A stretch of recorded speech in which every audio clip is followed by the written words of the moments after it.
Friends, Romans, countrymen, lend me your ears. What's up, y'all? It's the MC Lars podcast. This is episode 15. And this week we have a special friend, a homie of mine, Howie Abrams. Howie Abrams started out in the music industry working for some metal labels. He started out as a roadie for Anthrax. And he talks about on this podcast how he gave Anthrax and Scott Ian the idea for the chorus of their I'm the Man rap, like the melody for that. He talks about what it was like working for Roadrunner Records and how Sepultura kind of broke down boundaries between hardcore and metal. He talks about working with Jam Master Jay on this Dog Eat Dog remix. And really interesting thing he gets into is how he got in touch with Bowling for Soup and eventually convinced JIVE Records to sign them.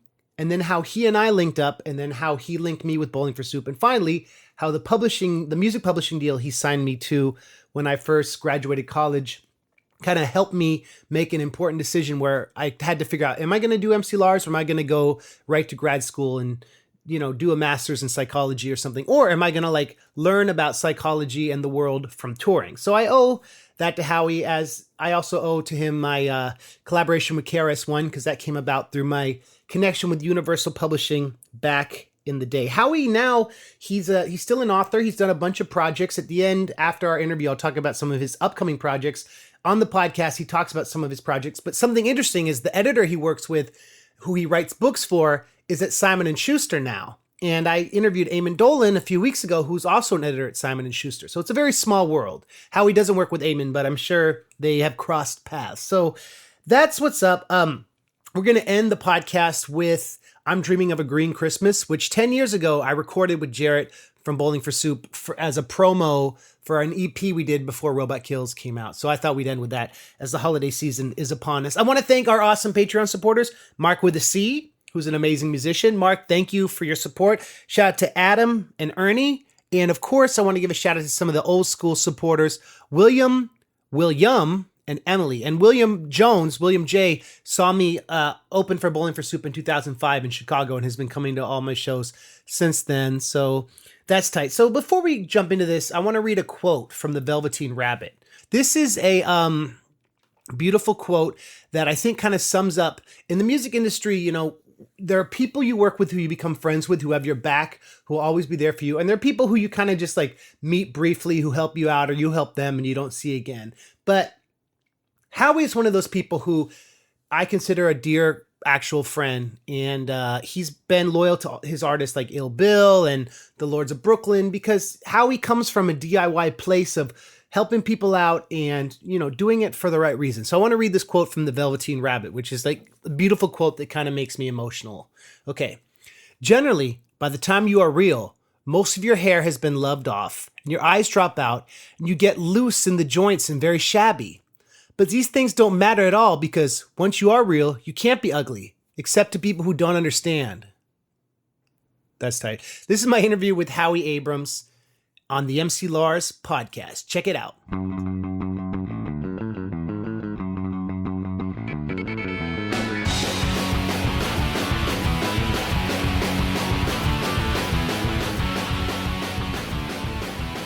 Our guest this week is an interesting man whose career has spanned from working at In Effect Records, doing A&R for Roadrunner. Correct me if I'm wrong in any of this. That's the right order so far. A&R for Jive Zomba. That's right. And then starting your own imprint with Warner. Right, Warner Chappell, yep. And then becoming a published author, starting your own publishing company. Yeah, did a couple of things in between the being an author and the end of the publishing career there.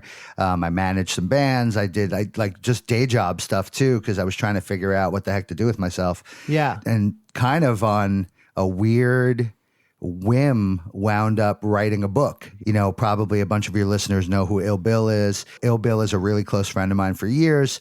And I'm also good friends with Vinny Paz from Jedi Mind Tricks. And me and Bill and Vinny would have these conversations about music, and they're like metal and punk and hardcore encyclopedias as well as, you know, hip hop guys. Yeah. And so, you know, we would get into those like minutia heavy metal conversations, and we would be like, oh, that album's so great, but that's the worst album cover I've ever seen. Like it's so dumb. Like how can that such a great album have such a terrible cover? Right. And we would just talk about all this stuff, bands who sold out, bands that, don't get enough credit. And it just went on, and it felt like we were sitting around in a bar, it had that type of feel to it. Right. Yeah. And then I'm like, man, I remembered this book that Sasha Jenkins did, called The Book of Rap Lists, that he did a bunch of years ago, which I loved because, again, you had to be like a real fan because there's so much minutia in it that the topics and the types of lists that were in it, you had to just love this music and this culture to even care, Right. And I'm like, the only other genre you could really do something like this with would be metal, because metal fans care about all this stuff. Right. They care about, bands selling out and like this album was faster than that album, or, terrible album covers or whatever it was, like just anything, related to that band or the music or whatever.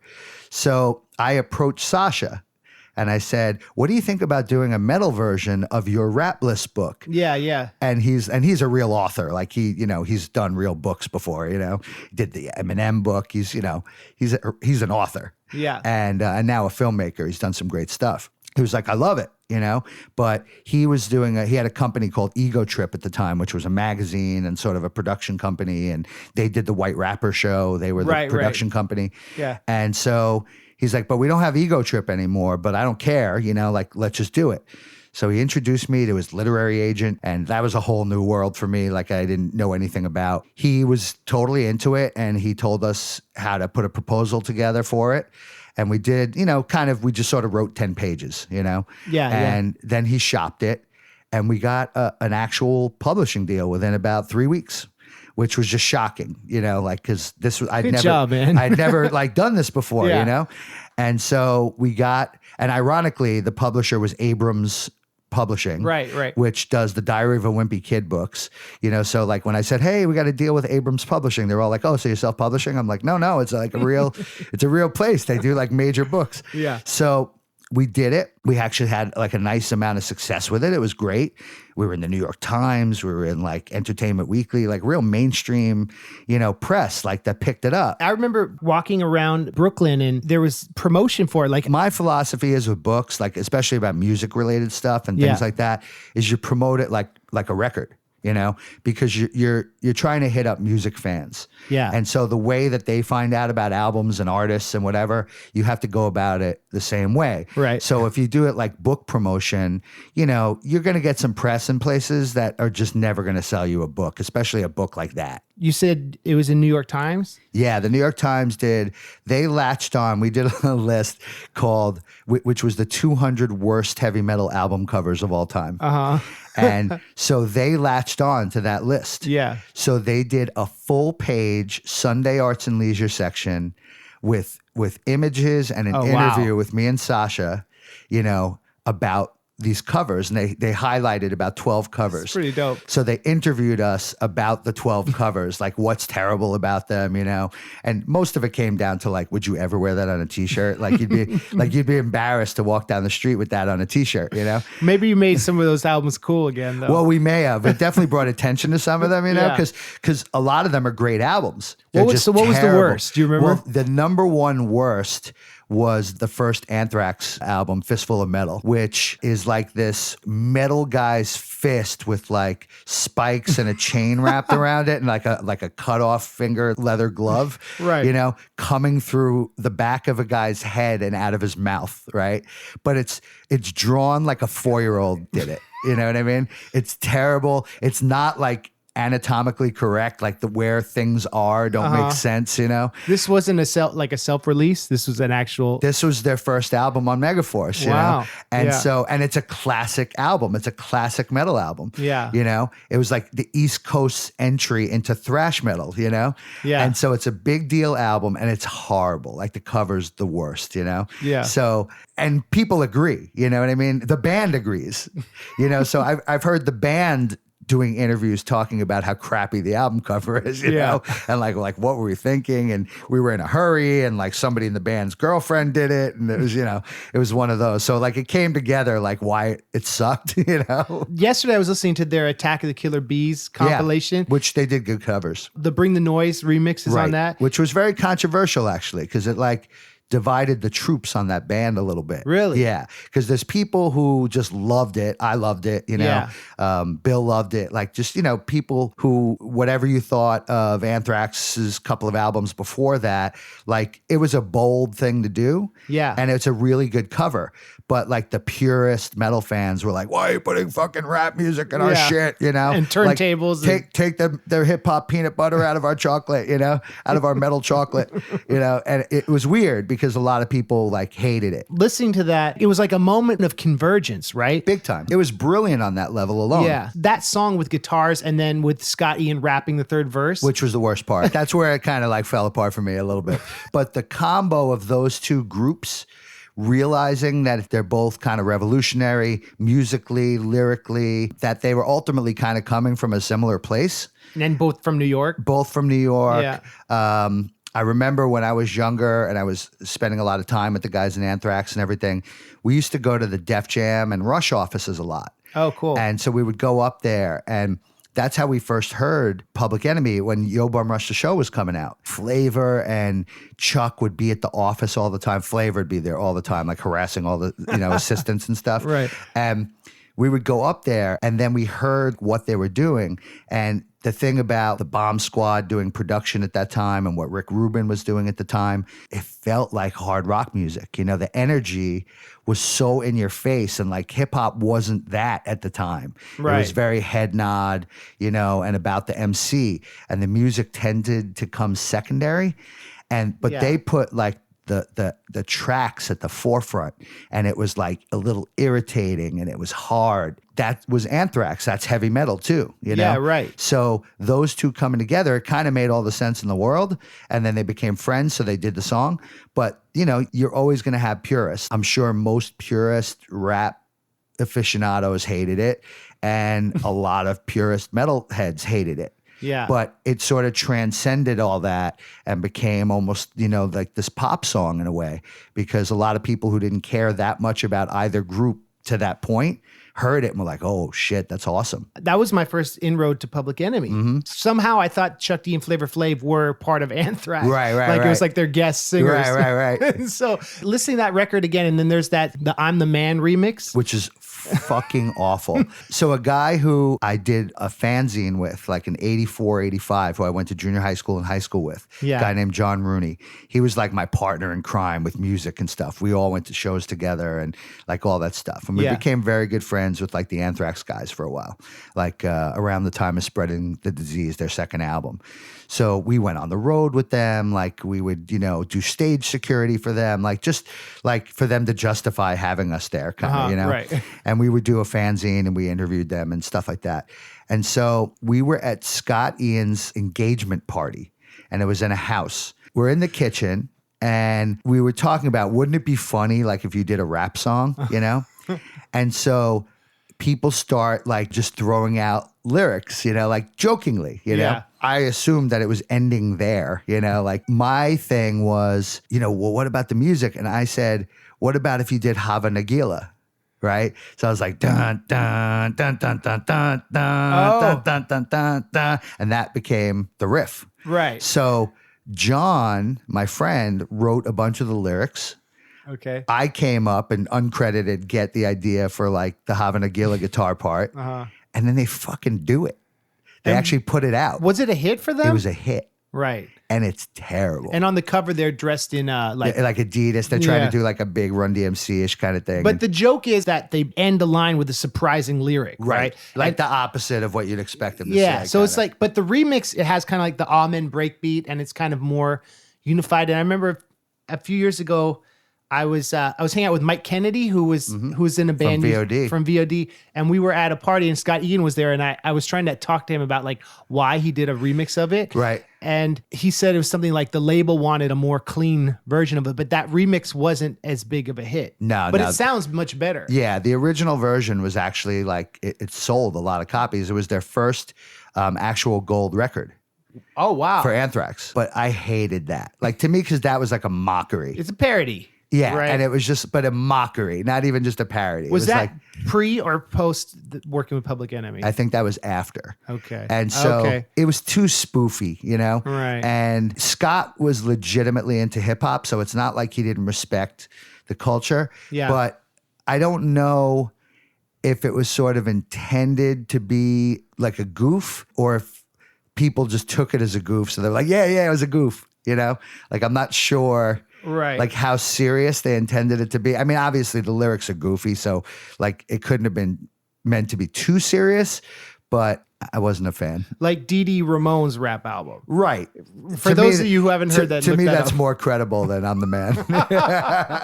It's not anything I haven't said before. You're coming up in New York. You were a roadie for Nuclear Assault. So Nuclear Assault was another band that John and I became very good friends with. They're all from Queens. Anthrax is from Queens. Nuclear Assault's from Queens. And then Dan got thrown out of the band, Danny Loker, and for being too tall. That's a true story. And because the singer hated that the bass player was taller than him. Oh. And then they threw him out afterward, like 10 seconds later, so it made no sense. I became really good friends with those guys because musically, I related to them more. I liked them a bit more as a band because after Among the Living, Anthrax's third album, they started to sort of lose me, you know? I really latched onto Nuclear Assault. They became like one of my favorite bands, you know? At that time, like an independent, aggressive band, whether it be a punk or hardcore or metal band, everybody needed help. You know? Yeah. So aside from being friends with them, they needed someone to roadie. They couldn't afford a roadie, you know, whatever it was. So I just sort of helped them out. We dubbed their demo tapes in my house, you know, on my boombox, and then would bring them to Bleecker Bob's to sell, like that kind of stuff. But it was a real, like, that was more of a genuine friendship, you know? Yeah. And just like really trying to support this band that we loved. So that was how I met a lot of people through those guys. Like, you don't really sort of know that you're networking, but you kind of were, you know? Right. But you didn't look at it at the time. I was a teenager. I loved the band. I was getting into the show for free. And what, do I have to lift some gear or write out a set list? So what? Yeah. You know, so it was great. I've told this story before. One day they needed a ride to their label for a meeting. Their first album had come out, and they weren't that happy about how it was going with the label.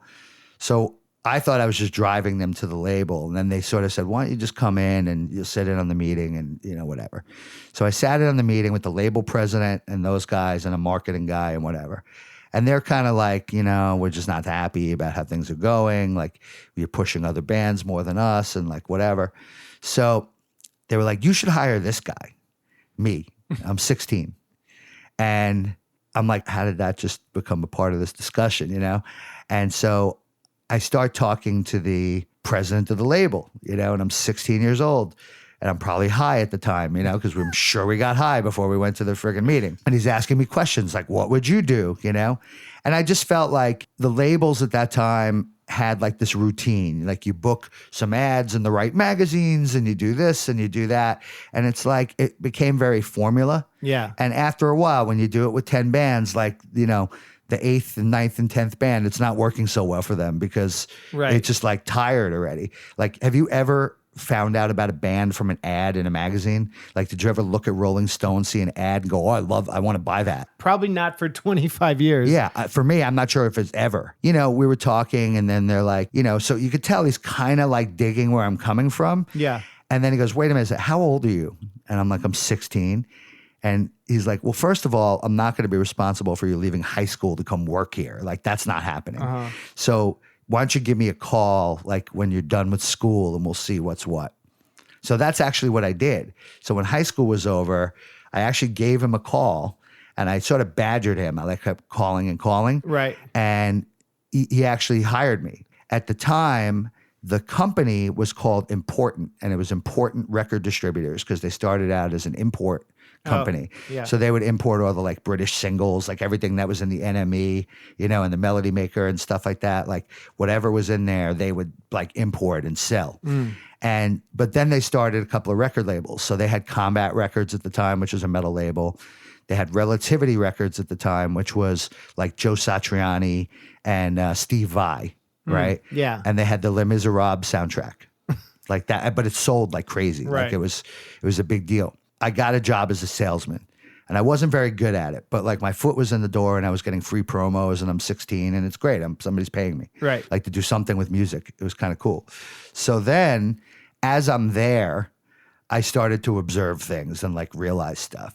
And I'm like, man, you know, all these bands that you guys are distributing that have no contracts with their labels, like these indie labels that they distributed, you know, Discord and Revelation and, you know, all of these like pretty prominent independent labels. And I'm like, some of these bands are so much bigger or poised to be so much bigger than the ones you're spending money on. Like, why don't we start a label like to put these bands out, you know? That became In Effect? Well, that became In Effect. So within 6 months of being a salesman there, we started this label, In Effect Records. I was 19 now at the time. Dope. We put out Agnostic Front. We put out Prong. We put out Sick of It All. We put out Killing Time. Then we did 24/7 Spies. You had a chance to sign Primus, right? I was reading Well, that. that was the thing. Like Primus and Limbo Maniacs, both from San Francisco. They were like brother bands. They played together all the time. They were friends. Primus was starting to make some noise. Like they had that independent record out before Frizzle Fry. There was a live album. Suck on This. So, and people started to care about them, you know? Yeah. And so I really liked them. And I also really liked the Limbo Maniacs, but everybody was like, we should try to get Primus. We should try to get Primus. But by the time we were really able to like contact them and have conversations or whatever, now there was sort of a bidding war. And we're like this new little label, you know, we're not going to win that, you know? And so they wound up getting signed to a major label for like a ton of money. They were Interscope's first band, right? Like One big of them. rock band anyway, yeah. That was interesting because Primus really came from that thrash funk underground world. Well, yeah, you had a guy in Primus who had been in like arguably the first death metal band, Possessed, you know? Oh, Les Claypool was in Possessed? Larry Lalonde Oh, wow. I didn't know that. was in Possessed. Yeah. Then he was in a band called Blind Illusion, which was another more like proggy Bay Area metal band, you know? Les Claypool, after Cliff Burton died, was probably the first person Metallica asked to audition to play in Metallica. Yeah. And they were like, all right, what do you want to play? He's like, let's play some Isley Brothers tunes, you know? And they were like, yeah, he's not going to be the right guy, you know? Right. And so, you know, wound up getting Jason Newsted. Yeah. But he was the first guy, you know, because they were friends with him. Kirk Hammett used to go fishing with Les Claypool, you know, in San Francisco. Primus was the first band I would say that we really wanted that we couldn't get. How did that Dog Eat Dog Jam Master Jay No Fronts collab happen? In Effect lasted till about 1992. And then Sony bought the whole company. Oh, wow. And so they got rid of like all the creative people. They kept a handful of bands, dropped most of the rest, and that was the end of that. And they just made it Relativity. They got rid of all the other imprints, so there was no more So combat. they kind of merged it all together? All together, very corporate style, you know, did all that. And then so now I'm like, well, what am I going to do next? And I got a call from the people at Roadrunner. And they said, you know, we saw what you did over there with In Effect. You want to come over here, you know, and do something similar. And I was like, sure, I like the label. I liked Sepultura and, you know, what they were doing. But they were largely a death metal label at the time, you know? Yeah. And what I wanted to do was not that, you know? What year was this? 92. So this was before Roots. Sepultura's Oh, way Roots. before. Way before. Was it before? This was during Arise. Chaos AD before that? Before. So this was Wow. like Arise was kind of the record that was out at the time. Yeah. Then came Chaos AD, then came Roots. So what were some of Roadrunner's first big selling? The first real big stuff they had was like Merciful Fate and King Diamond. Okay. So that was the stuff that was like big, you know? Death metal stuff. Yeah. Right? So you had Merciful Fate and then into King Diamond solo. And they were, you know, like just super prominent in the metal world, you know? Yeah. And then Sepultura was next, you know, for them. But Obituary did well as a death metal band. You know, there were a couple of the death metal bands that did their like death metal thing, but it had like a ceiling on it, you know? Sure. Sepultura felt like they didn't have a ceiling on it because kind of after Slayer, Sepultura was the band. Just because it was so universal, or like? I just think they were a little faster.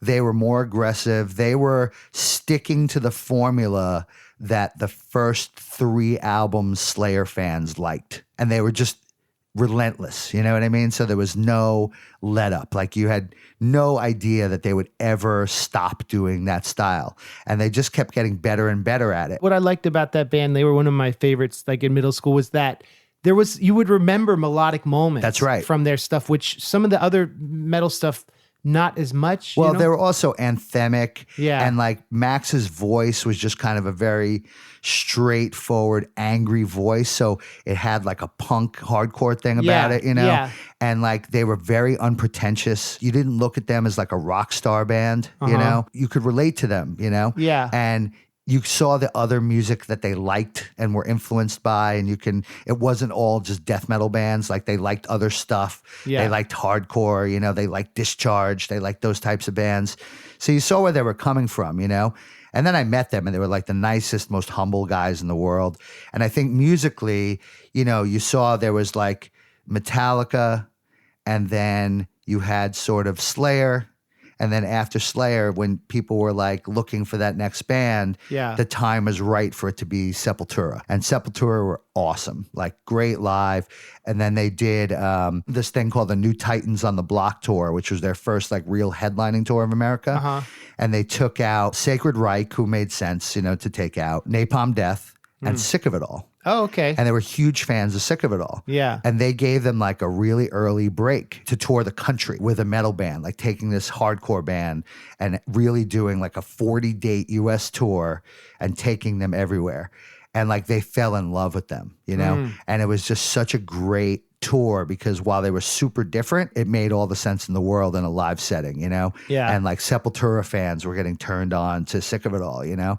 And it was a big turning point for Sick of It All. And that's kind of like it was a nexus for your career. Yeah, and Sick of It All wound up touring with DRI. They wound up touring with Exodus, you know, which at the time, there would be a show here and there where like a punk or hardcore band would open for a metal band or vice versa, but not tours, you know, where it was like, no, we're committing to this idea and we're going to do 40 shows around the country and then even maybe go overseas with it and all that. Yeah. And like introduce people to something a little different. And so I always respected Sepultura for taking that approach. Like, because how many Sepultura obituary suffocation tours can you do? You know, people are getting tired of even that. It's like, we'll touch on this again, but like when you put me together with Bowling for Soup. Right. Bringing different genres together and different styles, it's always more interesting. But it also makes sense sometimes. Like there are certain fits that just make sense. Yeah. And like you and Bowling for Soup made all the sense in the world because there's, aside from the fact, musically you were totally different, but there was a tongue-in-cheekness about it, you know, about them, about what you were doing. Nobody was taking themselves really seriously. Right. You both were ridiculously entertaining in your own way. And my first thought was like, man, if Lars could just open for those guys, their audience would love him. You know what I mean? Yeah. So it was like, hey, Jarrett, like there's this guy, you know, and the rest is kind of history. You've done so much with them, but it made sense. It wasn't forced. It was something where there was that, you know, semi-rare occasion where it just made perfect sense. And it worked, you know, and you wound up being on Jarrett's label and songs together and stuff. And like, it worked, you know, and it did a lot for both of you. Let's circle back to that because I want to talk about like the chapter of how I met you in your career, how we got to that Tom Gates. That point, yeah, Tom and network and everything. So the Dog Eat Dog thing, that was Roadrunner, right? Yeah, so that was on Roadrunner. It's a band I signed for like freaking pennies. They were just a really, really good band out of Jersey. They were starting to make some noise, you know, in the hardcore world, but they weren't really like a pure hardcore band.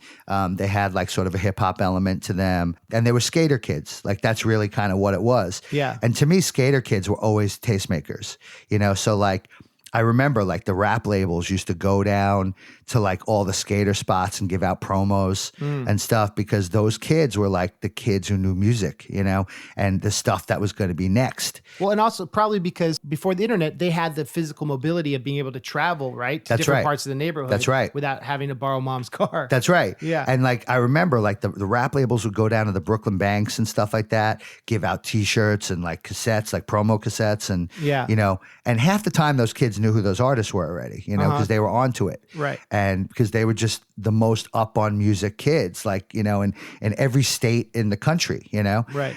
So they used to promote to them. So these kids were like skater kids. They used to skate down there, you know? I saw a couple of shows of theirs and I really loved like what they were doing, like this sort of, you know, it had been done before, like blending a little hip hop with hardcore, but I liked the way they were doing it. There was a cool feel to it that I hadn't really heard before. They had great melodies. They cared about their songs, you know? Yeah. And so whether it was anthemic or melodic, you remembered the song, you know? Yeah.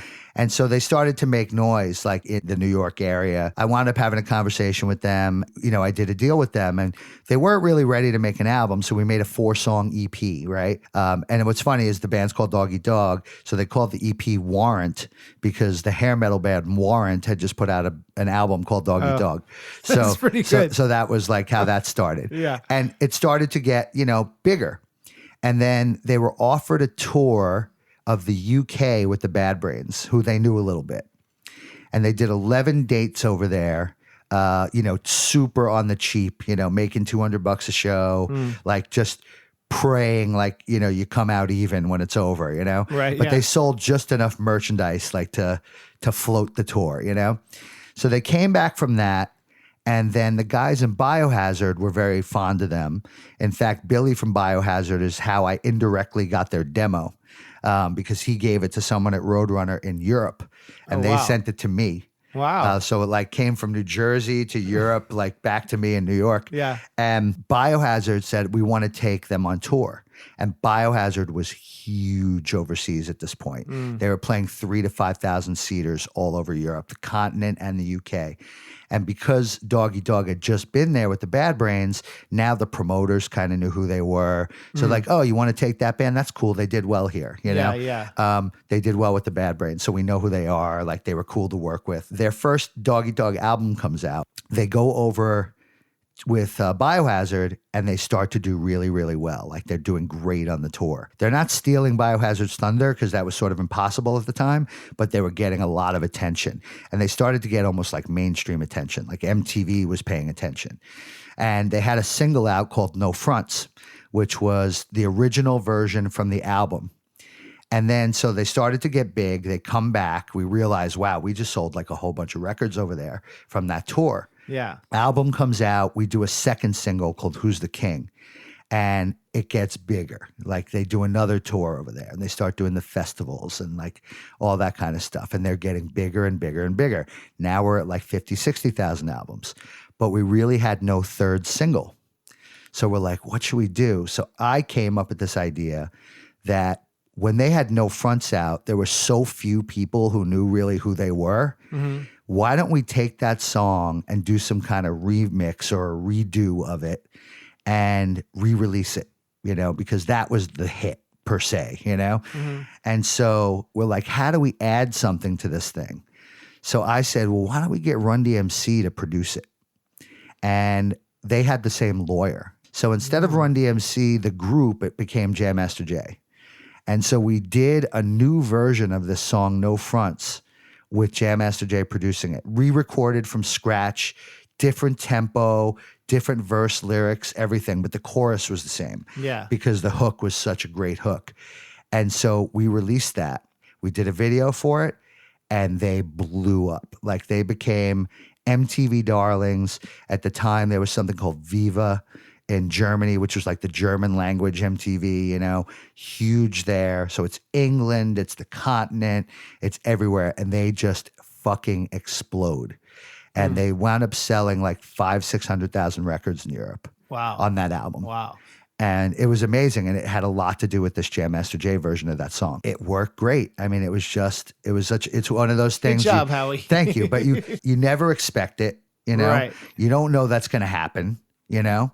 And Yeah. it was like bowling for soup. You knew what they were capable of, but you never start counting chickens that this is just going to happen. Let's fast forward. So you were working as A&R at JIVE, right? Yeah. So I left Roadrunner. Yeah. And I got a gig originally at Zomba Music Publishing, which unbeknownst to me at the time was really the same company. Were you there when they signed ICP? I was after. Okay. So ICP had already been there and left. Right. So Was KRS-One still there? KRS was there. Yeah. How about Ari the Rugged Man? Ari the Rugged Man was gone by Okay. that time too. Yeah. He had already like pissed off like the whole staff and was gone. But I was a fan. Yeah, right. In fact, Doggy Dog did shows with Ari the Rugged Man. That's awesome. They had the same manager. That's for awesome. a while. So they were already the Rugged Man, Doggy Dog shows. I get there and, I knew it as Jive anyway, as like this rap label. So they had Tribe Called Quest, KRS-One. They had R. Kelly, who was like an R&B guy, but at the time he was like a hip hop dude singing instead of rapping. It was an interesting time. And then right when I got there is when they got into the like teen pop thing again. Mm-hmm. So the owner kind of had this vision that it was time again for like the teen pop cycle, and let's put a boy band together. And so they did Backstreet Boys. And so Backstreet Boys was not quite happening in America yet, but big in Europe, big in Canada. And then it just started, like it came back to America and they started to get huge, right? So then they orchestrated this thing where they basically stole NSYNC away from RCA Records on a technicality. Like somebody didn't sign a contract they were supposed to sign and got NSYNC. So now they have NSYNC and Backstreet Boys. And they're selling more records with one artist than the entire rest of the label sells in a year. It just exploding. So Clive Calder, who was the owner of the company, said, well, what happened after the two boy bands? Oh, right, the solo female. He gets Britney Spears. With like in terms of typical cycles, you mean? Right. So if you look back at the old boy band cycle, so you had like New Edition, New Kids on the Block, like that kind of stuff. And then you had your Tiffany's and your Debbie Gibsons, right? Because people were aesthetically primed for that sound. So having like a sexy front woman was what... Well, there was that, and like how much do you want to see five boys growing up? Sure. Like after a while that gets tired. So, the pop attention span being 3.5 minutes, if that, like you need something new. So the cycle was there's about room for two big boy bands, and now we go for the solo female. So they developed Britney Spears, and she was a kid, at the time. Yeah. And they sent her over to, Sweden and put her with Max Martin, and they start writing friggin' hits, Yeah. And because like for whatever reason, we didn't realize that Sweden was like ground zero for pop hits, like, because if you think about ABBA, and like Robin and like those types of artists, like they were all just smashes, but it was very formulaic pop music, Ace of Base. All of that, know? And so they just applied it here, Did you work with Ray Roldan? I did. He was one of the publicists there for the time. Was he a staff publicist or? He was a staff publicist, yeah. So he worked under the publicist who worked for kind of Britney, but also wound up working for Bowling for Soup as well. She was a rock person, really, at heart. She had worked with like Gene Simmons, and like all of her previous stuff was with rock artists. This is super interesting because you are coming from DIY, thrash, hardcore. Beyond, and right? Now you're at the nexus of as pop as you can get. And now I have a real job, quote unquote, right? A real job. And I bet it felt kind of like weird. It's like family vibe. It was really weird. So not family vibe at all. Right. Because when you work at a Roadrunner or like the Relativity in Effect thing that we had, everybody there would give like a limb to work there, and like it's music first, it's all about the music. They work at that company because of that music that they put out, right? Yeah. So you don't exactly go to JIVE Records and Zomba Music Publishing because you love the Backstreet Boys. Like certainly that wasn't me, but I wanted that at the time. I wanted to go to a bigger place because to me, it was always about how popular can we make music that we love. I'm sure you were making much more there. Well, right? certainly I did. Yeah. I did well, but I did well at Roadrunner, because,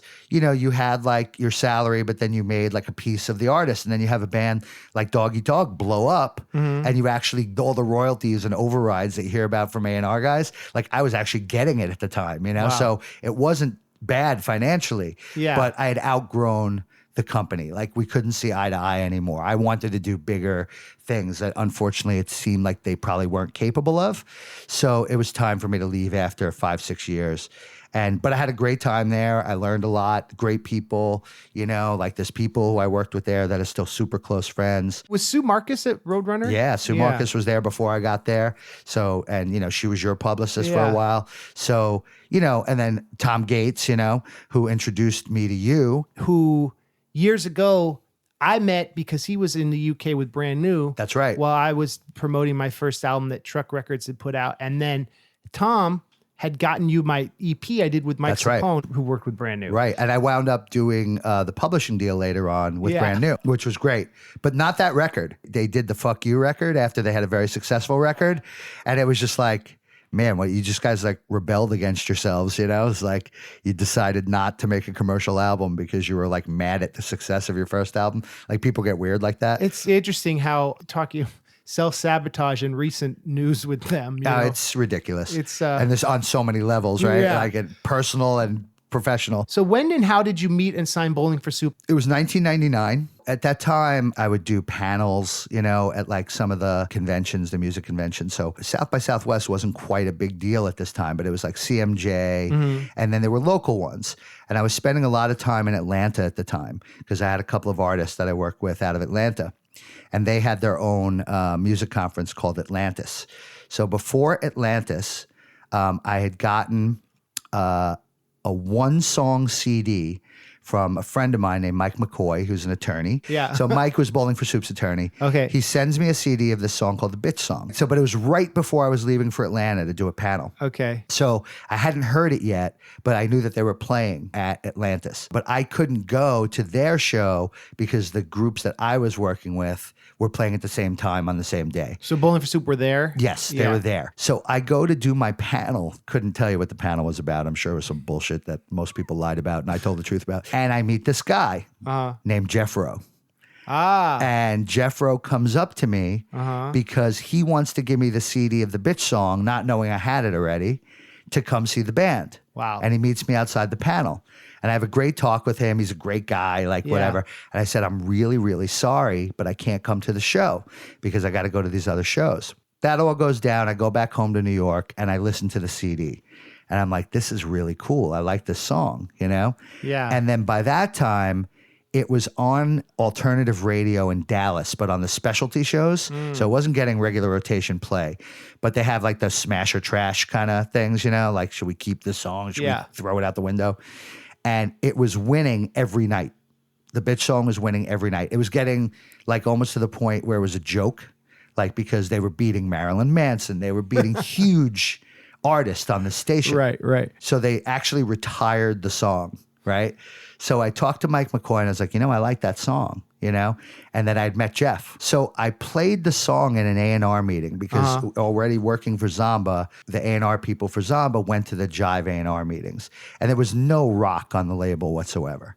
And so I played it in the A&R meeting and people kind of dug it, And like I'd never played anything in the A&R meeting. I was fucking terrified. Yeah. So I play it. I got a good response. You went to bat for them. Yeah. So, and they were like, you should go see the band, So I'm like, cool. And I go to Denton, Texas, which is where they were from. And I see them with the Nixons. Okay. And the Nixons were trying to get a new record deal at the time. So these were like the two biggest bands in Denton, Texas playing together, right? So Bowling for Soup plays first, and I loved them, like instantly. They were funny, like they just were telling jokes between songs. So like when I first heard like their self-description of themselves, they said that they were like Cheap Trick meets Steve Martin. Right. And perfect. So when I saw it, I got it, Yeah. because half the time was spent like fucking shitting all over each other, and making jokes. And like the way they could stop right on a note, Jarrett could riff, and then they come right back. And like do all that stuff. And I thought they were super fun. Like I was like, this is great. His voice, his tone is always perfect. Well, it's super distinctive. It's him. Yeah. And he hits notes, which is another thing. Yeah. So, and then I wound up loving them as people, Yeah. So I had a great time hanging out with them. That we went, like we ate at some friggin' chain store restaurant, like that's all over Texas, like Chili's or some shit, We're having a great conversation and we're sitting down. The most important question I had for them after like we talked was like, well, let me ask you this. How do you feel about being on the same label as like Britney Spears, I knew what I needed to hear them say. you know? And you knew that you could get them a deal? Right. I Yeah. felt like pretty comfortable. Like Yeah. if I came back saying they were great live, because I didn't think they'd be expensive, you know, Sure. or whatever. It was like, you know, we could probably give this a shot. But I said to them, how do you feel about being on the same label as Britney Spears? And they're like, we think it's funny. Like, it's hysterical. I was like, good answer. No shame. Because if you started telling me about your credibility, like your rock credibility, Yeah. then I'd be like, this isn't for you, you know? But they were like, that's fucking hysterical. I was like, perfect. And then they eventually, it worked well with Radio Disney and all of that. All of that happened. Yeah. So I come back to New York. I was like, we should sign this band. We signed them very inexpensively. We do the first album. It does very little in America. Was that Let's Do It for Johnny? Yes. Yeah. So it does very little in America. Okay. But like with Dog Eat Dog, they go over to England. First, they go over and they tour with like this local ska band playing pubs. They do the tour and they got a really good reaction. It went well. Yeah. So then they get this Sponge tour. Now, this band Sponge was one of those bands that's only big in England. Yeah, not the big Sponge. Yeah. The UK Sponge. But in their own right, like they were playing, you know, the Astoria, you know, like 1,500 people, like, and selling it out. So now Bowling for Soup's on their tour and they do really well. They like destroy this band, like live every night. They outsell them for merch, which incidentally we put the merch on my credit card because the label wouldn't give them money for the tour because they didn't see any reason for them to go over. So they came back from this tour and they had done the first album and we're like, now what? But we didn't spend a lot of money on them, which is what saved us.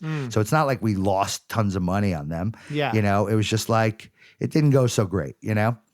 And the song didn't really become a hit, but it did pretty well over there. Got some video play and all that. So they come back and I'm like, fuck, like we're going to have to talk about making another album. So I hadn't recouped yet. No. And I'm going to have to go into this JIVE A&R meeting again. And they're going to say, let's drop the band because they're going to want to drop the band. So I have to be really prepared, you know? And I literally wrote a speech for myself and memorized it of like 10 reasons you can't drop Bowling for Soup. And I went into the meeting and instantly like, yeah, there's no need to do another, you know, record with this band, you know, like they're as good as dropped. So I go in and I do my speech. And it was a damn good speech. And you have to understand, like I'm sitting around with a bunch of A&R executives that are all pussies. Like they do not fight for anything. They don't stick up for anything. They're yes men to the two heads of the company. Like, yeah, that's a great idea. Like that's all they say, you know? Right. They have no fucking creativity, no balls, you know? And so I'm in there like, you know, still kind of a kid-ish, you know? And I'm like, I give my speech about why you can't drop them. This is something I always notice about you, Howie, is you really care about the people you work with. You have to. And that you know that like that would be Jarrett's rent, right? And like, well, I take that into consideration. I mean, at the end of the day, it's about should they really still be on JIVE? Yeah. But those are things that factor in for me. Yeah. Like these are human beings and they have lives and there's bills to pay and there's stuff and it's right or it's wrong. Should they be here or not? And I was really convinced that they should still be here and they should still do another record because I knew how good they were and I knew how Jarrett thought and that he was willing to go wherever he had to go to make this work. And so then they did the second record, right? Well, here's what happened. So I make my speech. Yeah. And Clive Calder, who was the owner of the company, who's the guy who orchestrated all the boy band shit and Britney and the whole thing. Every decision, every last decision was his, period. He like paused. He says to me in front of the whole room, every bone in my body tells me we should not do another album with this band, but you are so passionate about this, we'll do it. And I'm like, okay, cool. He goes, but you can only have $50,000 to make it. And I'm like, in my head, I'm like, I've never had $50,000 to make an album before. This is amazing. Right. So that's when like the work began, you know, that's when it's like, how do we make an album that's really worthy, you know? So then that's when you got Butch Walker in the mix, right? We gave all 50 grand to Butch Walker because he had a studio and he could just do it as a flat rate, like as long as it takes. And the co-writes. Yeah. Here's 50 grand. You write with them because he was like a really great songwriter. Him and Jarrett hit it off. So they were like, you know, there was a kinship there. Yeah. And so they did the album and it was really good, but we knew we didn't have the smash, you know? We just didn't have the smash. So we decided to send them back in with like the intention of like, let's really try to have a radio song come out of this next session, you know? Like we weren't going to get any love from alternative radio. They didn't give a shit about this band, you know, because they didn't have like years of like slogging it out in a van, you know, around the country. They weren't that kind of band. They weren't on a cool label, you know. Jive would be like a joke to alternative radio. They needed a pop hit. So we sent them back in, and I get a call from Jarrett, and he goes, I think we have it. So I flew down to Atlanta, and they play me the rough mix of Girl the Bad Guys Want. Yeah. And I was like, holy shit. Which was very topical with the new metal jokes and everything. That was the first time I ever realized the difference between a hit and a good song, where it just jumps out at you. Like you hear it once and you're like, Fro and I, like we were in the room when we heard it. We like went into the next room like two little girls giggling like we just met our heartthrob, you know? Like we were so happy, you know, because it was, listen, hard enough to send them back in the studio and say, you know what, your album's not really done yet. Yeah. You know? And I had to do that at a place like Jive. Then that got a Grammy nomination, right? Right. So they get nominated for a Grammy in the pop category, you know, with like In Sync and No Doubt and like all the stuff. So I go to the Grammys. It's the first time, you know, that's when they wore the blue, you know, the powder blue tuxedos and the ruffled shirts and stuff. Yeah. So we all go to the Grammys for the first time, and they're the first award that's going to get presented on stage, right? So we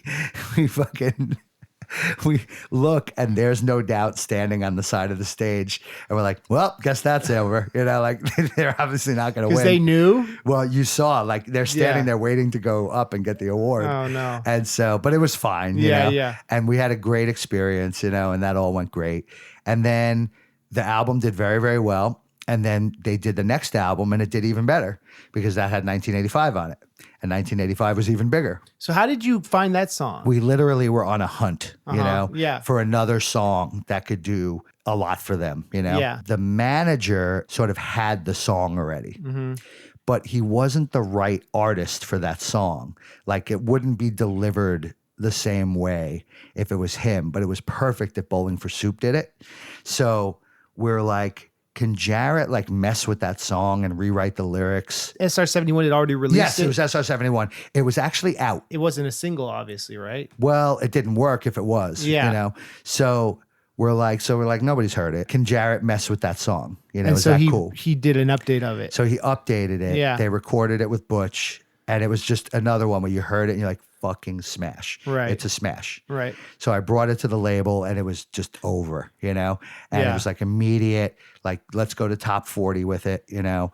And it just worked. Frank Boren's videos were videos always were great. awesome. Always so good. Yes, the videos were tremendous. How involved were you with like the pitch concepts and stuff as A&R? Pretty big. Like on Girl All the Bad Guys Want a little bit, but 1985, that was me and Jarrett basically, like brainstorming, like, you know, about dressing up like all these other artists and you know, but we did something similar with Girl the Bad Guys Want. Parody was always like great. All it was, and it worked perfectly with them, and we really sat down and like came up with these video ideas, and they worked great because they were just the band's personality, you know. It was tremendous. The day before, I flew out to open with them, and Tony and Greg picked me up at the airport, and we watched them on Leno. Oh, yeah. And that was like really cool to be with them during like that Apex. And it was all new for them, you know? So it was like, it was exciting for them still because everything was a first, you know? So doing those TV shows and all that stuff, it was still really exciting for them because they'd never done any stuff like that before.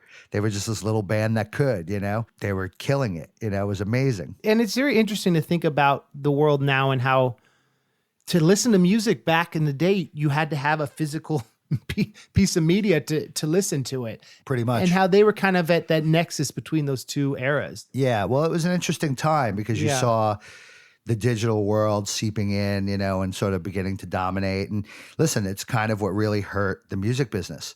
You know, it's like I'll always go back to Napster because what happened with Napster is it just sort of popped up, you know, and this file sharing, you know, exercise began to happen with music listeners and all this stuff.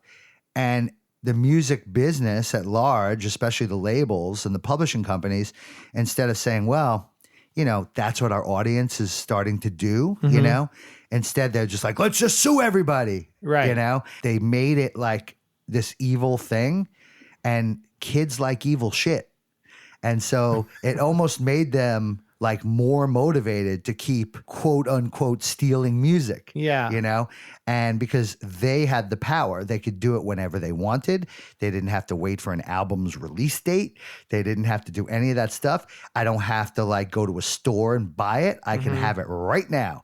And I've overpaid for music for so freaking long for the one song that I like and the $17.99 CD and all that stuff. And I'm done. What a great way for me to get music. You know, just some person in another country has it and I can have it now.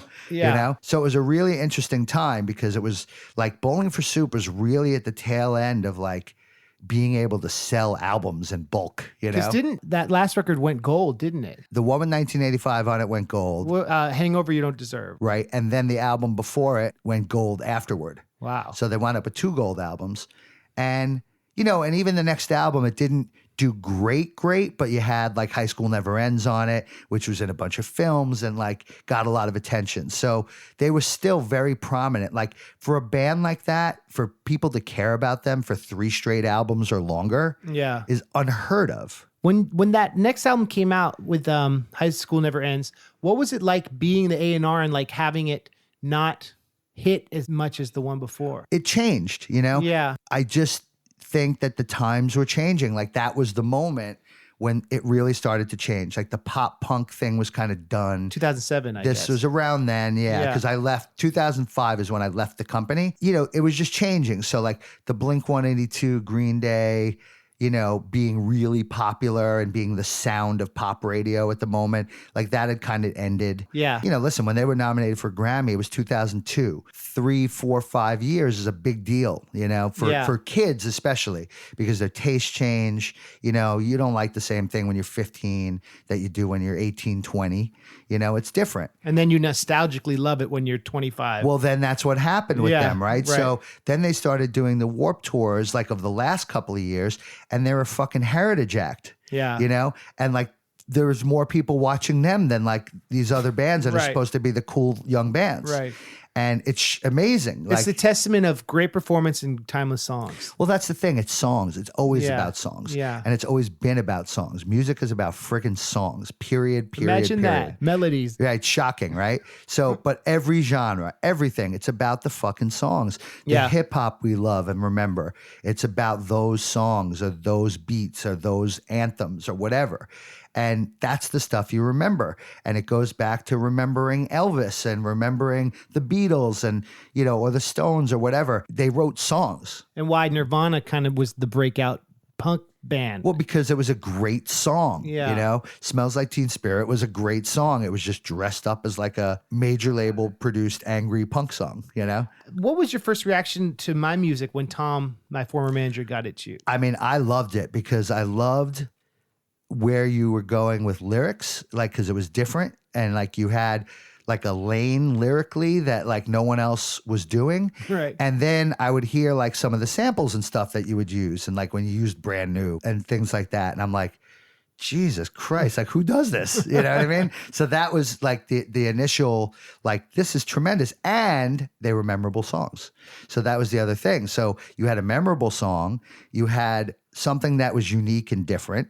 And then like the samples, like you had to be in almost like a little special club to get it. You know? Right. And they weren't the most mainstream. No, but samples. it doesn't matter because kids want to be in the cool little club, you know, later on. You know? Right. So ultimately, they want to know what that stuff is. The handful of kids at the show that know turn on the rest of the kids that don't, you know? Yeah. And so, you know, then I would see you live when you were doing like the Bowery Poetry Club, you know, where you just did it solo with a laptop and things like that. And I'm like, part of me is like, I'm not really sure what the fuck I'm watching. And then like the other half is like, this is brilliant, you know? Thank you, Howie. And then it started to just continually lean to brilliant, you know? And I got a feel for like what you felt you were as an artist, you know, like what is MC Lars about? Yeah. And it made sense to me. The thing I always would say is it's funny, but it's not a joke. Right. I take it serious, and I think that's something I had in common with Bowling for Soup. Right. That's a good way of looking at it. Weird Al is another example. Like, Well, you can't just do what Weird Al does because you feel like it. You know? Right. It's like Weird Al does what he does because he's a freaking genius, Yeah. you know, and can pull it off. Right. You know, so nobody else could just take the MC Lars formula and just do it. You know, there was all this talk of nerdcore at the time, and it was in the paper and, you know, the newspaper and all that stuff. But even all these artists that were being discussed under this banner of nerdcore, none were alike. You know? That's true. They were all really different. Yeah. But it was basically about like, I don't have to be like the hippest rap artist, and I can go anywhere I want lyrically, you know? Yeah. And from musical soundscape stuff, I could do whatever I want. You know, there's no rules, you know? And that was 2003, 2004. That was a novel concept, something that really tapping into that and all the indie rap like Atmosphere and Anticon and Sage Right. Francis, all that, and Ill Bill. Right. It was a good time for that. Now that there's no barriers, it's not so exciting to be merging cultures, or it's anarchy, and it's a different, I don't know. I think stuff is really all over the place now. You Yeah. know, it's too all over the place. And some people would disagree, but I feel like music that's timeless, I'm not hearing a whole lot of it coming out now, you know, like stuff that's coming out that's new, you know, I'm hearing a lot of trendy stuff that is for the moment, you know, and there's something to be said about that, but I don't particularly like that. I would prefer to hear something that I really can relate to, that I may like 5 years from now or longer, you know, Yeah. and that kind of stuff. And I'm just not hearing a lot of that, you know, I'm hearing a lot of drug glorification, and I've heard that before, Right. but it was new and it was shocking. Right. It's not shocking. Little Xan is not shocking. You're an asshole. You know what I mean? Like, you're glorifying young kids pulling fucking, you know, benzodiazepines out of their parents' fucking, you know, closets or whatever. Yeah. And like, listen to my music on this, you know? And it's like, I hate that, you know? And it's like, I've had conversations with people. It's like, yeah, but you got to let that be too. And it's like, I get it, you know, but it just seems destructive to me, you know? Well, and it's also this. Fuck the police is one thing, Right. you know, do lots of drugs and fuck the world is another, you know? Yeah, that's a really good point. This indulgent rebellion versus like the political side of it. Right. And also now, It's not saying anything. no, You it's know, and- hedonistic. But would you argue that Ramones, Now I Want to Sniff Some Glue, is Of a course. similar? But what's Of course, but the it- difference, you think? Better songs. Yeah.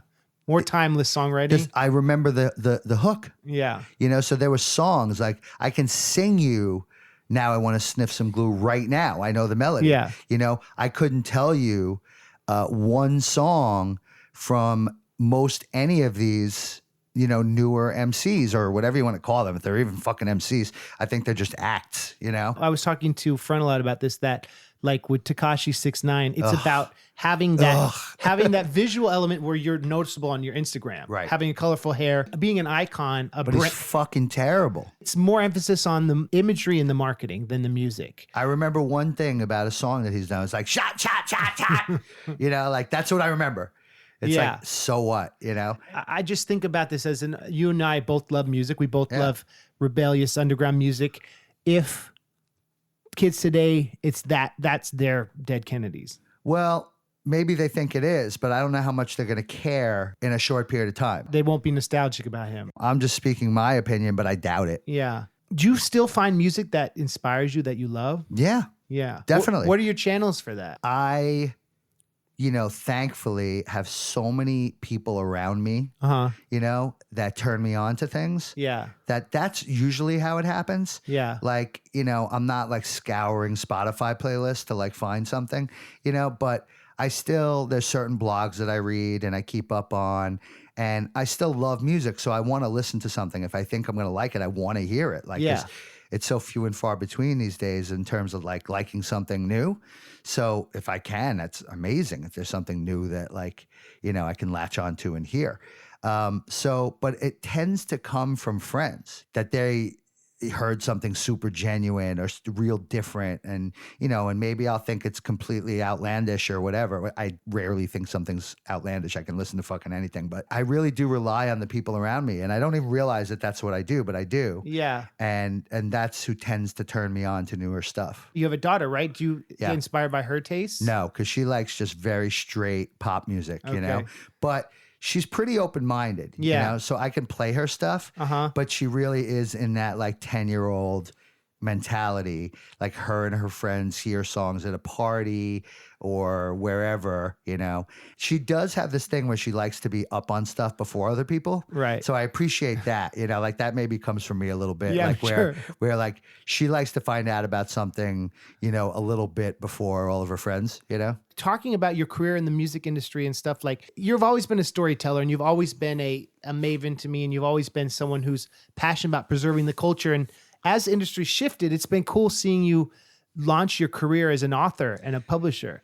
Well, like I said earlier, with the whole Metal Lists book, that it kind of happened a little bit by accident. Like it wasn't a plan, so I did that first book. And then unbeknownst to me, this literary agent that helped us, that was Sasha's guy, said to me, "So what's next?" I was like, "Next?" It's like, I didn't think there was going to be next, you know? I was like, I certainly was not giving it any thought. And he goes, "Well, I know someone is looking for a writer for a project. I'll throw your name in there and we'll see what happens." And that turned out to be the Warped Tour book. That's awesome. And then I was like, "Oh, well, I know Kevin Lyman, right?" And he's like, "No, I didn't know that." I was like, "Well, that's not going to hurt our chances, right?" And he's like, "No, that's not going to hurt our chances." I was like, "So just please make sure he knows it's me, that like I want to do it." Yeah. And so I got hired to do that. You're in the book and the whole thing. It's called Misfits Summer Camp. Yeah. Check it out. Yeah, 20 years on the road with the Vans Warped Tour. And so you can get it through the Warped Tour's merch company, or you can get it the e-book version on Amazon. Cool. But so then I was like, I want to keep doing stuff, but I want to do something that's like of my doing. Like I want to pick what it's going to be. Sure. And so I found out that this guy was doing a documentary about HR from the Bad Brains. Bad Brains are my favorite band of all time since I'm a kid. When we started in Effect, one of the first releases was the Bad Brains Roar cassette on CD for the first time. It had never been on CD before. So I love them. They're tattooed on my body. It's fucking, bucket list shit, Yeah. And so I found out that this guy was going to do a documentary about HR. So I cold called him and I said, "What do you think about doing a companion book, to the film?" And he's like, "Let's do it." So he got HR and they came to New York and we discussed it and we wound up doing a deal and doing that book. And so I did, for all intents and purposes, I did HR's biography, which I could never have imagined, even thinking about, let alone doing. Listen, HR, you have to like see the movie or read the book. There's too much in a short period to tell you, about HR's life, I was at the book release. That's right. Brooklyn. You came and we showed the movie. Yeah. And it's just, there's nobody who's lived a life like this guy, So you've gotten to know him intimately, huh? I know him pretty well. Like we're friends now, Yeah. And which is another thing I never would have expected. Right. But, and where the book ends, things are starting to go in a positive direction for him. The Bad Brains have done shows since the book. He had brain surgery since the book. And he's doing a lot better. And it's amazing to see. And it's really like gratifying because a lot of people think that the film and the book like helped motivate him a little bit, Yeah. And so that's like the best part of all, honestly, because, he means so much to me, even if I didn't know him, It's been a great experience. I saw him in Brooklyn this week, he just played at El Cortez, Great show. He plays for an hour and 45 minutes. He had brain surgery a year ago, It's like unbelievable. Is he with solo or is he with the Bad Brains? This was solo. So he did a few shows. He did Riot Fest, with the Bad Brains. Do they do the fast old stuff? They did. So the way they did it, HR did like the first 20 minutes, half hour, including some of the faster songs. Yeah. And then Randy Blythe from Lamb of God does the second half of the show. Okay. And does all the super fast stuff. Okay. So they split the set that way. But Randy's like a super fan. Yeah. You know, he's like a super Bad Brains fan. He grew up in the same area as those guys, younger, but you know, grew up in the Virginia, DC, Maryland area. So what we're doing now, because so much has happened with HR since that book ended, is we're going to do a paperback version with new material that picks up where the other one left off. And Randy wrote the forward for us. Oh, cool. So which is really cool. And he contributed. Randy's doing a book called Frontman. And, you know, he's a photographer. And so he is taking portraits of his favorite frontmen in music. And so he gave us one of his portraits of HR. To use for the book. Oh, cool. And he wrote the forward. So that's going to happen next year as well. Lesser Gods is your publishing company, Yeah, right? not anymore. So that's what it's been. Okay. So Lesser Gods did the HR book and did the hip hop alphabet book that I did with Caves from Lords of Brooklyn. My editor there left and is he went over to a company called Post Hill Press, which goes through Simon and Schuster. And so I did a deal with them. We're going to do Hip Hop Alphabet 2. So we're doing a second one because the first one's completely sold out. Yeah. It looks like they're going to acquire the rights to the first one so that they can get it back out there. And then there's one more I don't want to jinx, but we're very close to finishing a second deal for me to do the biography of 2 members of one of my favorite bands, another one of my favorite bands that happen to be brothers. You've done everything from list books to history books to biographies, now kids books. 5 books in 5 years. It's pretty good, man. Yeah, I kind of like it. And then I have ideas for others. Like my daughter and I have been toying with an idea of doing a book together. And she has a great idea like this that I love. And it's, long story short, it's about, she goes to like these birthday parties and stuff. And there's the kids that bring their devices with them. So they bring a phone or they have an iPad or whatever. Yeah. And they're like completely disconnected from the party, you know? Yeah. And so it's like this thing where a kid from now reconnects with a kid from a bunch of years ago that really only had like other human contact as like entertainment, you know? Yeah, right. And that they meet and sort of are just like the ones trying to tell them the good things that they'll have at their fingertips later in life. And the one saying, oh, I would never want like that to, you know, be a part of my life because then I wouldn't hang out with my friends. Right. You know? And so we're like sort of toying with this idea, like to do a book together with me and my 10-year-old. You and I go back to the pre-smartphone era, and it makes me wonder, like, would you ever want to go work for a label again if it made sense? No. I don't want to have to sell music ever again. Yeah. You've done it successfully, and my toe is still in the water, but I don't have to sell a record or anything, or download or stream. You're selling the culture and the history now. I think that's important because I think when you lose sight of that stuff, things start not to make sense anymore. You know, and I think we're kind of in a period now where stuff is really not making a lot of sense, you know, where artists are coming up and just doing weird shit and, you know, with no respect for the culture at all. And you have these sort of popular, you know, SoundCloud rappers who are shitting on Biggie and like, you know, things like that. It's like, you can't ever do that. You can never, ever, ever do that because you wouldn't be here without them. You have to know about hip hop's culture and history, right? And respect it, because you can't be a branch of the tree and not know the rest of the tree. It's like you can't do that. And it's entertaining for a second if you do. Right, and it's like, you know, you're going to cross some barriers that people will be like, yeah, no. You know, like I'm not really, you obviously don't know what the fuck you're talking about and you don't know the history of this music at all. Do you have any rappers of the past 10 years you like? Yeah, like, you know who I really like right now is Nems. You know what Nems at all from Coney Island? No. He's just super hardcore, harsh as fuck, you know what I mean?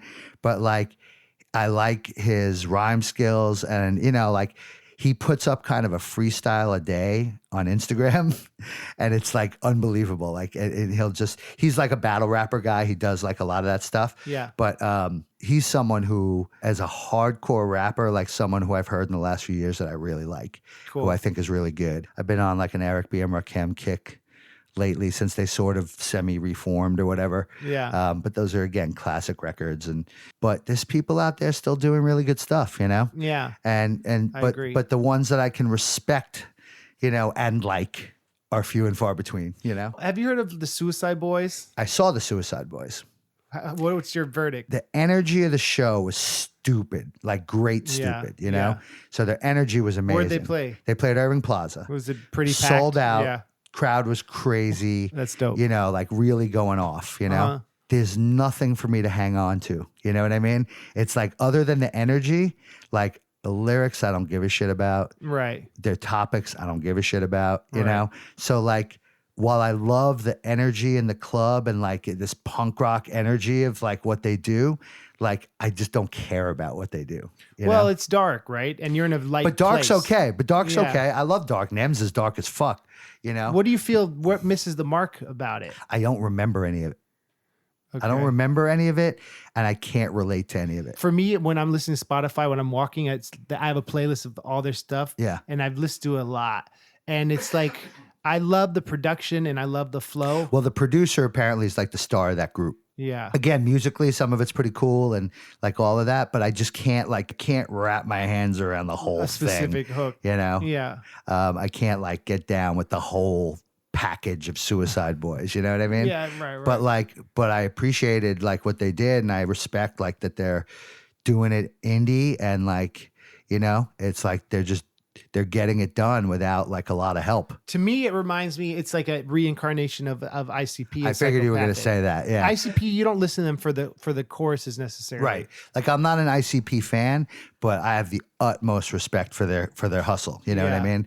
Like you can't not.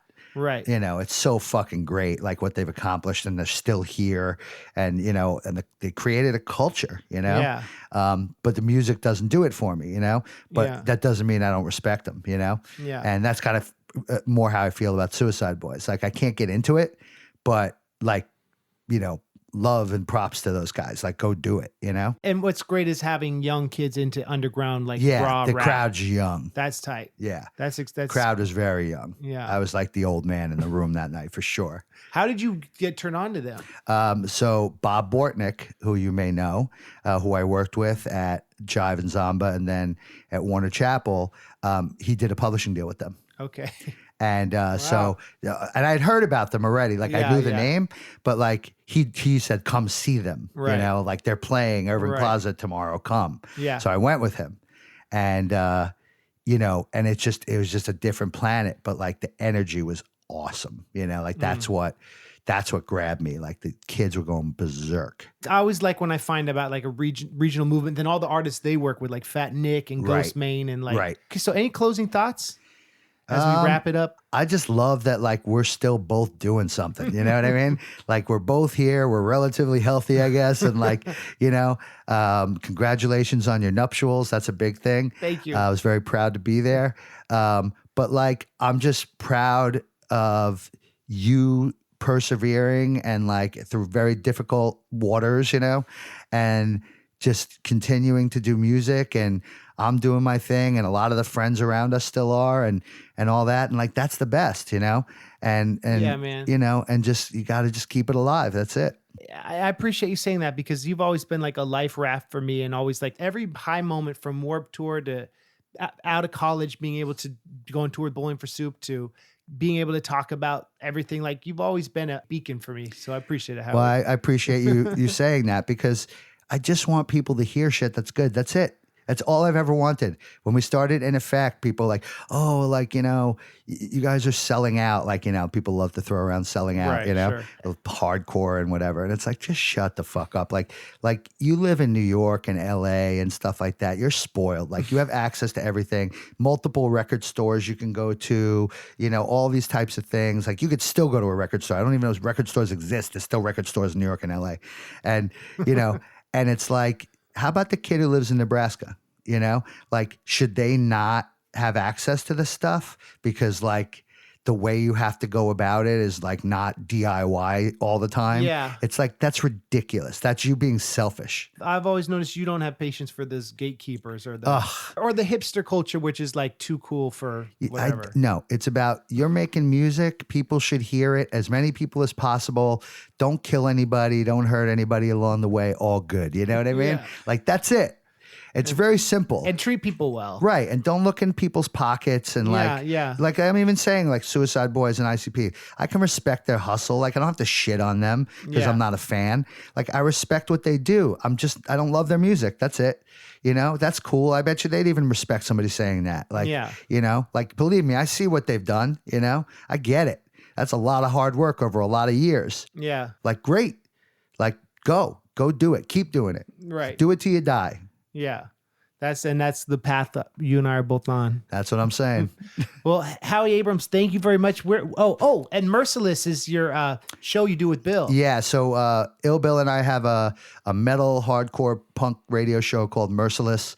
We're on every other week on Bushwick Radio. Go on to SoundCloud or Mixcloud. We have a bunch of archived shows up there.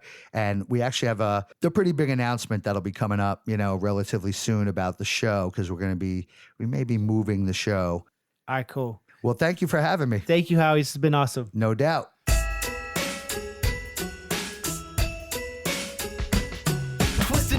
Christmas and all through the house. Global warming had wiped out the endangered field mouse. The stockies were hung by the big solar panels while Timmy was watching the Planet Green channel. It told him that the icebergs were melting away and Frosty was having a very bad day. The North Pole was boiling and Santa was blue. The elves now made toys with reindeer hoof glue. On the astroturf, a rose such a clatter. I sprang from the futon to see what was the matter. When what to my curious eye should appear but Santa in the Prius pulled by flying reindeer. Now Dasher, now Dancer, it's time to conserve. On Comet, on Cupid, we've gotta preserve. From the triple pane windows to the top of the wall. Sustainable, sustainable, sustainable, y'all. I'm dreaming of a green, green Christmas. One day there could be no more snow. I'm dreaming of a green, green Christmas. Self-sustaining as my giftless bros. I'm dreaming of a green, green Christmas. Not Santa surfing at the North Pole. I'm dreaming of a green, green Christmas. In a vinyl diesel sleigh to Grandma's house we go. And then Santa came into my house. And he's like, I'll come in through the front door. I'm like, why? He's like, you don't have a chimney. I said, burning carbon is bad. Santa was dressed in organic cotton from his head to his feet. His spread jacket was recycled, his Birkenstocks were sweet. A bundle of toys he had flung on his back, and a Knob Hill recycled tote bag sack. The ozone was depleting and the climate change was scary, but Santa's eyes were focused on still making Christmas merry. He brought me some rocks and a solar-powered weed. What was once a white beard was now a goatee. He rocked aviators in a little round belly that shook when he laughed like a bowl of organic jelly. He spoke not a word, but flashed me a smirk. He said, I'm mad green and went straight to work. Roy Rudolph recharged his solar-powered nose. Used recycling wrapping paper, that's how conservation goes. But I heard Santa exclaim as he drove out of sight, a green Christmas to all, and to all a good night. I'm dreaming of a green, green Christmas. One day there could be no more snow. I'm dreaming of a green, green Christmas. Come on, guys. Self-sustaining as my giftless bros. I'm dreaming of a green, green Christmas. Not Santa surfing at the North Pole. I'm dreaming of a green, green Christmas. In a vinyl diesel sleigh to Grandma's house we go. On the 12th day of Christmas, Santa gave to me the following things: 12 solar fans, 11 Brita filters, 10 red cig bottles, 9 bins for recycling, 8 compact light bulbs, 7 striped head beanies, 6 recycled ornaments, 5 books by Heinberg, 4 bamboo bookshelves, 3 million soybeans, 2 low-flow toilets, and an inconvenient true DVD. I'm dreaming of a green, green Christmas. One day there could be no more snow. I'm dreaming of a green, green Christmas. Self-sustaining as my giftless bros. I'm dreaming of a green, green Christmas. Not Santa surfing at the North Pole.